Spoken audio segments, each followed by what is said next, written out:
বুধবার সকাল 10:30টার দিকে আন্তর্জাতিক অপরাধ ট্রাইব্যুনালে হাজির করা হয় আওয়ামী লীগ নেতা ও সাবেক মন্ত্রী আমির হোসেন আমু অ্যাডভোকেট কামরুল ইসলামকে।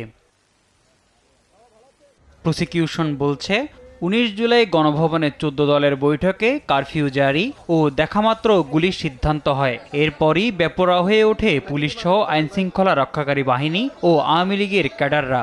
জনাব আমির হোসেন আমু 19 জুলাই 2024 তারিখ সারা দেশব্যাপী যখন মানবতা বিরোধী অপরাধ চলমান আছে, গণহত্যা চলমান আছে, তখন 14 দলের একটি বৈঠক সংগঠিত হয়।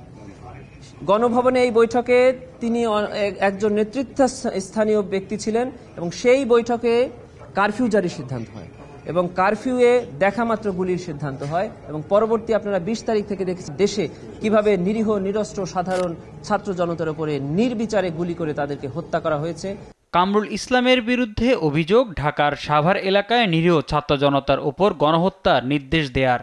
দুইজনকেই গ্রেপ্তার দেখিয়ে 18 ডিসেম্বর হাজির করার নির্দেশ দিয়েছেন ট্রাইব্যুনাল। জনাব অ্যাডভোকেট কামরুল ইসলাম এমপি ছিলেন ঢাকা নিউ মার্কেট এলাকায়। আপনারা জানেন তার এলাকাতে কি নৃশংসভাবে হত্যা হয়েছে। ঢাকা 2 আসনের এমপি হিসাবে তার এলাকায় অসংখ্য ছাত্র জনতাকে গুলি করে হত্যা করা হয়েছে। এছাড়া গণহত্যার অভিযোগে যাত্রাবাড়ি থানার ওসি আবুল হাসানকে আরেক মামলায় গ্রেপ্তার দেখিয়ে কারাগারে পাঠানোর নির্দেশ দেন ট্রাইব্যুনাল।